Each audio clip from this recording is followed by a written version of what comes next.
কবর প্রতিদিন ডাক দিয়ে বলে আনা বাইতুদ দুধ। প্রত্যেকের কবর প্রত্যেককে ডেকে বলে, ও আল্লাহর বান্দা, জানো আমি পোকামাকড়ের ঘর, পোকামাকড়ের ঘর।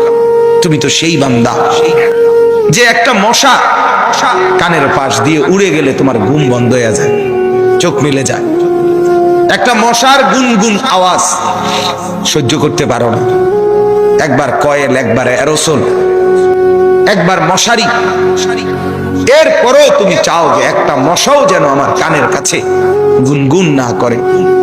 তো 5 ঘন্টার ঘুমের জন্য, 6 ঘন্টার ঘুমের জন্য বান্দা এই যত্ন নিলা, অনন্তকাল কিংবা বছরের পর বছর কবরের যে ঘুম দিবা, পড়ে থাকবা সেই ঘরে, পোকা মাকড়ের ঘর, সেই ঘরে তুমি ঘুমাইবা কেমনে, থাকবা কি? আমার বাপ, আমি থাকবো কিভাবে? আমি থাকবো কিভাবে বলে? ভাবেন, আমিও ভাবি, আপনিও ভাবেন। উসিকুম ওয়া ইয়া, আপনাকেও বলছি, আমাকেও বলছি। এই এখন ঘরে গেলে আমরা সবাই ল্যাপ আর কম্বলের নিচেই তো শুয়ে যাব বাপ। কিন্তু একবার ভাবেন তো, যার মা কবরে, মার কবরে ল্যাপ কম্বল আছে কিনা? যার বাপ কবরে আছে এই মুহূর্তে, বাপ আপনি ভাবেন তো। আমার এক পরিচিত মানুষ একতলা বাড়ি করছে ঢাকা, 4.5 কোটি টাকা খরচ করে, শুধু একতলার মধ্যে খরচ করছে। কিছুদিন আগে ইন্তেকাল করছে। ছেলেরা, তার গ্রামে জানাজা হবে পরের দিন দুপুরে। সন্তানরা ওই শেষ রাতটা হাসপাতাল থেকে লাশটা বাড়িতে আনে নাই, ওই 4.5 কোটি টাকার বিল্ডিং এ রাখে নাই, হাসপাতালেই রেখে দিছে। পরের দিন ওইখান থেকে অ্যাম্বুলেন্সে করে এরপরে গ্রামের বাড়িতে নিয়ে দাফন কাফন করে দিছে। এখন এটা তো করোনার কালে নাই, এখন ইদানিং 10-15-20 দিন আগের কথা। কি সাজাইলেন, কার জন্য সাজাইলেন, কি বুঝলেন, কি ভাবলেন? আপনি ভাবেন। এজন্য কবর প্রতিদিন বলে, বান্দা তুমি কেমনে থাকবা? অগণিত পোকা মাকড়, অগণিত পোকা মাকড় তোমাকে ঘিরে ধরবে, কেমনে থাকবে? কবর বলে আনা বাইতুল ওয়াহদা, আমি একাকী ঘর, একাকী ঘর। ও আল্লাহর বান্দা, আমি একাকী, ডানে বামে কাউকে পাবা না। পৃথিবীর সবচেয়ে বড় যন্ত্রণার নাম হলো একাকিত্বের যন্ত্রণা, একাকিত্ব। পৃথিবীর সব সম্পদ যদি কারো ঘরে থাকে, সুখের উপকরণ থাকে, কিন্তু স্ত্রী নাই, ছেলে মেয়ে নাই, আপনজন কেউ নাই, ওই ব্যক্তি একাকিত্বের যন্ত্রণার সামনে গোটা পৃথিবীটার সব উপকরণ তার সামনে তুচ্ছ। আল্লাহ তাআলা বলতেছেন, ইরশাদ করছেন সূরা মুলকের 23 নম্বর আয়াত, কুল হুয়াল্লাযী আনশাআকুম। আল্লাহ তাআলা আমাদের প্রিয় নবী সাল্লাল্লাহু আলাইহি ওয়াসাল্লামকে লক্ষ্য করে বলেন, নবী আমার, বন্ধু আমার, আপনি বলে দেন। কাকে বলবেন? আপনার উম্মতকে, আমার বান্দাকে। এরা আপনারও উম্মত, এরা আমারও বান্দা। আমি তো আপনার কাছে নাজিল করে বললামই, এবার আপনিও বলে দেন যে আপনারও কথা এটা। তো যখন আপনার বান্দা, আমার বান্দা বুঝবে যে এই কথাটা আল্লাহরও কথা, আমার রসুলেরও কথা, তো এরপরে তার আর প্রত্যাখ্যান করার সাহস হবে না, হিম্মত হবে না। কারণ আমি প্রত্যাখ্যান করব কেন? আমি মুসলমান, আমি মুমিন, আমি আল্লাহর কথা ফিরিয়ে দেই কিভাবে? আমি রাসূলুল্লাহ সাল্লাল্লাহু আলাইহি সাল্লামের কথা ফিরাইয়া দেই কিভাবে? আর ফিরাইয়া দিলে আমি মুমিন থাকি কিভাবে? কথা বলেন বাপ। এই পৃথিবীতে ইনসাফের দাবি, বিবেকের দাবি আমরা যারা মুসলমান পরিচয় দেই, আমাদের জিন্দেগীর সবচেয়ে বড় দাবি হলো আমাদের জন্য উচিত আল্লাহ এবং তার রাসূলের কথাকে গ্রহণ করা।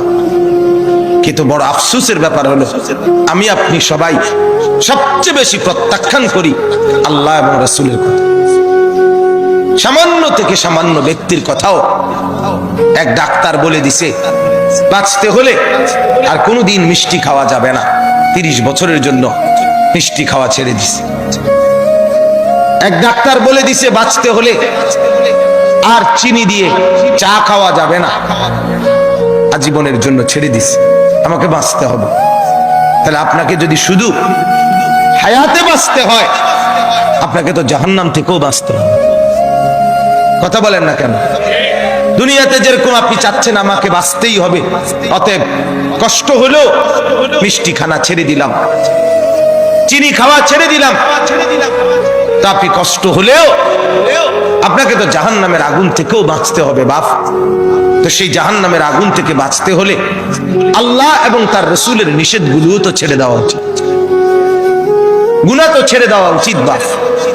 আফসোসের বিষয়, একই ব্যক্তি নিজের এই সাইড বোঝে, ওই সাইড বোঝে না। এটা কি বোকা? এটা তো বোকা ছাড়া আর কিছু না বাপ।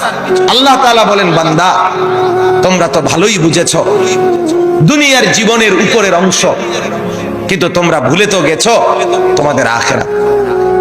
আখিরাত আমি বলি অনেক সময় উদাহরণ দিয়ে, এই যে এই কাগজটা 4 কালারের, এটার এই পৃষ্ঠাটার মধ্যে দেখেন তো অনেক ডিজাইন করছে, অনেক ডিজাইন, 4 কালারের ডিজাইন, চমৎকার করে এই পিঠ সাজাইছে। কিন্তু এই পিঠ খালি, এই পিঠেতে কোনো কিছুই না, সাজগোজ।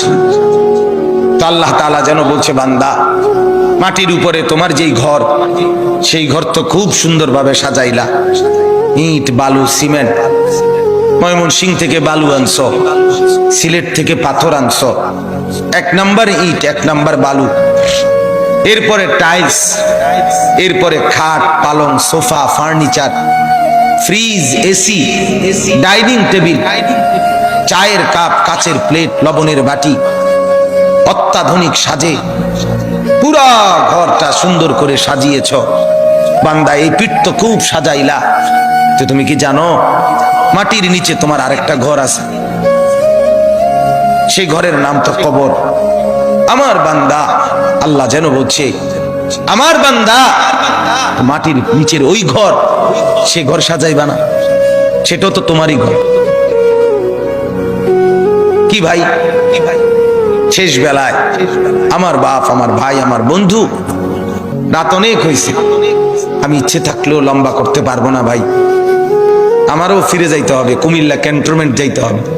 আমি আজকে গত শুক্রবারে বের হয়েছি, এখনো পথে পথে আছি, বাসায় যাই নাই, আজকে 5-6 দিন। তো আমি বলতে চাচ্ছি আপনাকে এই কথা, মাটির নিচের ওই ঘর, সেটা আপনারই ঘর, সেটা আমারই ঘর বাপ। সে ঘর সাজাবেন না, সে ঘরে এভাবে ভুলে গেলেন, এভাবে ভুলে গেলেন। তো এই জন্য বলি, এটা যেন এমন মাটির উপরের এই ঘর যদি খাট পালং আর সোফা দিয়ে সাজে, আল্লাহর কসম মাটির নিচের আপনারই ওই ঘর সাজতে হলে জিকির আর তাসবিহ তেলাওয়াত লাগবে। এই ঘর সাজবে খাট পালং দিয়ে, ওই ঘর সাজবে জিকির তাসবিহ তেলাওয়াত দিয়ে, আল্লাহ তাআলার গোলামি দিয়ে। প্রতিটা সেজদা ওই ঘর সাজিয়ে দেবে, প্রতিটা জিকির ওই ঘর সাজিয়ে দেবে, প্রত্যেকটা বন্দেগী আপনার কবরের ঘর সাজিয়ে দেবে।